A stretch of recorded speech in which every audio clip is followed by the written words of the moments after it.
The shutdown is already affecting President Obama's schedule. We learned this morning that next week's trip to Asia is being cut short. Major Garrett is at the White House. Major, good morning.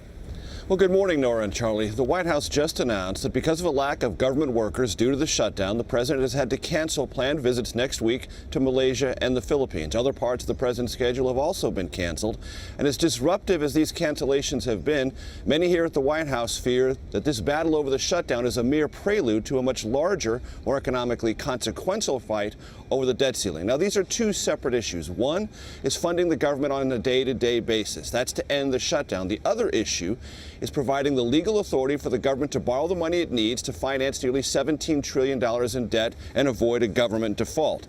Now, top advisors here at the White House say they now wonder if House Republicans will endure a government shutdown and continue their fight over the Affordable Care Act, otherwise known as Obamacare, until the government's legal borrowing authority expires on October 17th.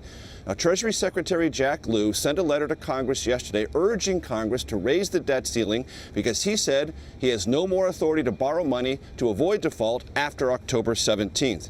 Now, the president today here at the White House meets at noon with top Wall Street executives to discuss the economic consequences of a potential default and to urge those Wall Street executives to lobby Republicans on the Hill to increase the government's borrowing authority without condition and without delay.